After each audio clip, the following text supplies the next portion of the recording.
ইসলামী bank কাণ্ডে BNP অনিবার্যভাবে ফেঁসে যাচ্ছে, রাম ধরা খাচ্ছে, এমন ধরা খাচ্ছে, এমন মাইন্ডকে চিপায় পড়ছে। বিএনপি সরকারের পতন ঘটতে পারে এই এক ইসলামী ব্যাংককে কেন্দ্র করে। অবাক হচ্ছেন? হ্যাঁ, পরিস্থিতি সেদিকে যাচ্ছে। একটা সরকারের পতন হতে বেশি কিছু লাগে না। এবং যারা বাংলাদেশের মতো বিভিন্ন দেশের সরকার নিয়ে খেলে, মার্কিন যুক্তরাষ্ট্র বা মার্কিন ডিপ স্টেট, র বা ইন্ডিয়ান ডিপ স্টেট, এরা দুই একটা ঘটনাকে সামনে এনে এমন পরিস্থিতি তৈরি করে সরকার আর টিকতে পারে না। মেসিভ কোনো ঘটনা দরকার হয় না। যুক্তরাষ্ট্রের সাথে গোপন বাণিজ্য চুক্তি করে এখন চীনের সাথে প্রেম করতে যাচ্ছে তারেক রহমান। না, এখানে যুক্তরাষ্ট্র, এস আলম, ভারত মিলে এমন খেলা হয়তো খেলছে বিএনপির কিছু লুটেরা এবং চাটুকারদের কিছু পয়সাপাতি দিয়ে, যে এমন পরিস্থিতি তৈরি হবে তারেক জিয়ার চেয়ার থাকবে না। দর্শক, জনগণ এমনিতে বিএনপিকে পিটিয়ে ক্ষমতা থেকে নামাবে যদি বাংলাদেশের অর্থনীতি ধ্বংস হয়ে যায়। যখন গ্রাহকরা দেখবে, যখন 7 কোটি 3 কোটি গ্রাহক, 7 কোটি মানুষ বা পরিবার যখন দেখবে যে তাদের টাকা দেউলিয়া হয়ে গেছে, তাদের লক্ষ কোটি টাকা ব্যাংকে রেখেছে, এখন নাই, সরকার দেউলিয়া ঘোষণা করেছে, পুরো বাংলাদেশের ব্যাংক ব্যবস্থার উপর যখন এর প্রভাব পড়বে যে ব্যাংকে আর টাকা রাখা যাচ্ছে না, প্রবাসীরা আর রেমিটেন্স পাঠাচ্ছে না, কারণ কি? এই টাকা তো এস আলম মেরে খাবে। দেখবেন যে বিএনপিকে মানুষ ক্ষমতা থেকে টেনে হিসেবে পিটিয়ে নামাবে। বাংলাদেশ ব্যাংকের এই ডেপুটি গভর্নর, ইসলামী ব্যাংকের যে অবৈধ চেয়ারম্যান খুরশিদ আলম, এরে কি পিটাবে? আগে বিএনপি সরকারকে পিটিয়ে নামাবে মানুষ। পরিস্থিতি সেদিকে যাচ্ছে। দর্শক, বিএনপি আগুন নিয়ে খেলছে। ইসলামী ব্যাংক গ্রাহকদের উপর ন্যাক্কারজনক নজিরবিহীন হামলা চালিয়ে, সে ফেসিস্ট আমলের মতো হামলা চালিয়ে মতিঝিল রণক্ষেত্রে পরিণত করেছে, মানুষকে মেরে ফেলছে আজিব। আশঙ্কা করছি কেউ শহীদ হতে পারেন। তবে ইসলামী ব্যাংক রক্ষার জন্য যদি কেউ জীবন দেন, সে শহীদ।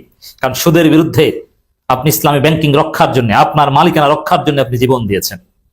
সম্পদ রক্ষার জন্য জীবন দেয়া, এটা শহীদদের ক্যাটাগরিতে আছে হাদিসে, সম্পদ রক্ষার জন্য। তো দর্শক, এই এস আলমের পুলিশ এই যে ঘটনা ঘটালো, ব্যাংক খাত নিয়ে এরকম ঘটনা কেউ ঘটায়? তা আমার মনে হয় ওই যে শেখ হাসিনা আসছে, মাথা উঁচু করে ফেরার যে কথা, ভারত আমেরিকার যে ষড়যন্ত্র, বিএনপিকে বেকায়দায় ফেলার এক বিশাল প্ল্যান এই এস আলমের মাধ্যমে করছে, আর বিএনপি দৈঞ্চে হচ্ছে, বিএনপি ধরা খাবে, বুঝবে যে কি করলাম। আর জামাত একদম পয়েন্ট অফ নো রিটার্নে, জিরো টলারেন্স, এক বিন্দু পরিমাণ ছাড় দিবে না। এবং জামাত ইসলাম কৌশল চেঞ্জ করছে। আমরা এই পরামর্শ দিয়েছি জামাতকে এবং পরামর্শ শুনছে। আগে তো জামাতের 2-1 নেতা, যেমন সাবেক শিবির সভাপতি মঞ্জুরুল এবং পল্টন থানা জামাতের আমির শাহিন আহমেদ খান, এরকম 2-1 ওখানে উপস্থিত থাকতেন ইসলামী ব্যাংক গ্রাহক সমাবেশে, বা এস আলমের লোকজন যাতে ঢুকতে না পারে ওই শাহিন আহমেদ খানরা একটু পাড়া টাড়া দিতেন। কিন্তু আমরা বলেছি না, কোনো হীনমন্যতা নেই। ইসলামী ব্যাংক জামাত ইসলামীর ব্যাংক। ইসলামী ব্যাংক কোনো বিএনপির লুটেরা কিংবা এস আলমের ব্যাংক না। বিএনপির মন্ত্রী নেতারা ব্যাংক ব্যবসা করতে পারে না? আছে না, মির্জা আব্বাস ব্যাংক ব্যবসা করেন, আব্দুল মিন্টু ব্যাংক ব্যবসা করেন, আরো অনেকে আছে। তারা ব্যাংকের পরিচালক, মালিক, কত কিছু, ডিরেক্টর, অনেক কিছুই। তো জামাতের লোকজন করতে পারবে না কেন? অবশ্যই জামাতের লোকজন ইসলামী ব্যাংক চালাবে, তাদেরই ব্যাংক। কারণ ইসলামী ব্যাংক প্রতিষ্ঠিত হয়েছে জামাত ইসলামী নির্বাহী পরিষদের সিদ্ধান্তে। জামাত ইসলামী সাংগঠনিক প্রচার প্রচারণার ফলে ইসলামী ব্যাংক জনগণের আস্থা অর্জন করেছে, এই পর্যায়ে এসেছে, এশিয়ার অন্যতম সেরা ব্যাংকে পরিণত হয়েছে। এ বিষয়ে কোনো হীনমন্যতা নেই।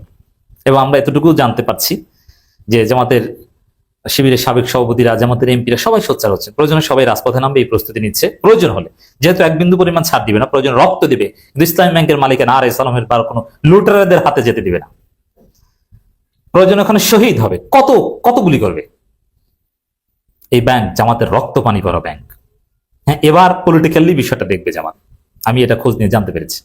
যেমন জামাতের সমস্ত এমপিদের অ্যাকাউন্ট আছে ইসলামী ব্যাংকে, জামাতের সমস্ত নেতাদের অ্যাকাউন্ট আছে ইসলামী ব্যাংকে। অর্থাৎ তারা সবাই গ্রাহক, তারা সবাই রাজনৈতিকভাবে ইসলামী ব্যাংকে যেন ফেসিস্ট এবং লুটের এস আলমের লোক ঢুকতে না পারে চেয়ারম্যান হিসেবে, সেটা ঠেকানো, প্রয়োজনে তাকে ল্যাংটা করে ফেলার অধিকার তাদের আছে, কারণ তাদের ব্যাংক, তাদের কি রক্ষা করতে হবে।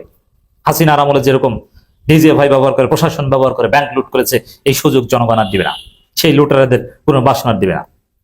এবং ব্যাংক খাত নিয়ে এই অস্থিরতার প্রভাব পুরো ব্যাংকের উপর পড়বে।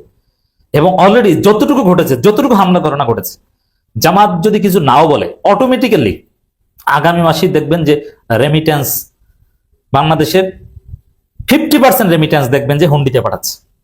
তারা ইসলামী ব্যাংকে দূরের কথা, ব্যাংকিং চ্যানেলেই পাঠাবে না, অটোমেটিক্যালি। এতে যদি জামাতের হাতেও থাকে, তারপর কয়েক মাসের প্রভাব পড়বে। যদি বিএনপি সরকার জামাতের আমিরকে ডেকে বলে যে আমিরে জামাত নেন, এই ব্যাংক আপনারা নিয়ে যান, আপনারা শেয়ার টেয়ার কিনে আপনাদের ডিরেক্টর বসে আপনাদের ইচ্ছা মতো আগে যেরকম যুগ যুগ ধরে 17 সালে আগ পর্যন্ত যেরকম চলতো আপনারা চালাইতেন ওইরকম চালান, কোনো সমস্যা নেই। আবার এশিয়ার শ্রেষ্ঠ ব্যাংক বানান। তারপরও সাধারণ প্রবাসীদের যে একটা অনাস্থা তৈরি হয়েছে এই ইসলামী ব্যাংকের গ্রাহকদের উপর হামলার কারণে, অনেকে এমনিতেই ঝুঁকি থেকে এমনিতে এখান থেকে আমানত উঠিয়ে নিবে এবং রেমিটেন্স পাঠাবে না। রেমিটেন্স পাঠাবে কিভাবে? হুন্ডিতে। শুরু করে বাংলাদেশে লুটেরাদের কোনো স্থান হবে না। জামাতের রাজনীতি ক্লিয়ার।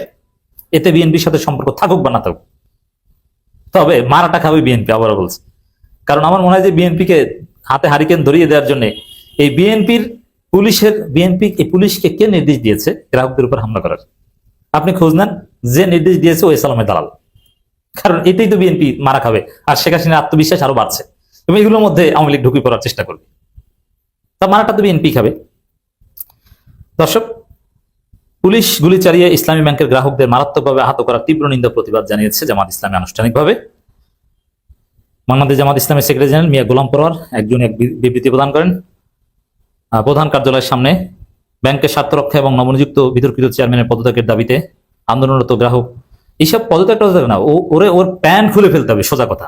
ওর জামা প্যান্ট খুলে শ্রীলঙ্কায়, নেপালে বিভিন্ন জায়গায় দেখেছেন না? কারণ ও তো ফেসিস্ট। আওয়ামী লীগের 1 ডজন মন্ত্রীর সাথে ধর্মরম সম্পর্কে প্রমাণ পাওয়া গেছে। হয়তো এইসব ফেসিস্ট পুলিশি পাহারা ইসলামী ব্যাংকের ভিতরে ঢুকলে সম্ভবত 12 তলায় না 8 তলায় বসে চেয়ারম্যান। আমি গিয়েছি অনেকবার। যে তলায় বসুক না কেন, ইসলামী ব্যাংকের অফিসাররা সিকিউরিটি গার্ডের জন্য ওয়াজিব ওর জামা প্যান্ট খুলে ওর প্যান্ট থেকে ঘাট ধরে বের করে দেয়া। তো দর্শক, জামাত ইসলামী কঠিন ভাষায় প্রতিবাদ করেছে এবং জামাতের প্রতিবাদের সাম আপ এটাই যে জামাত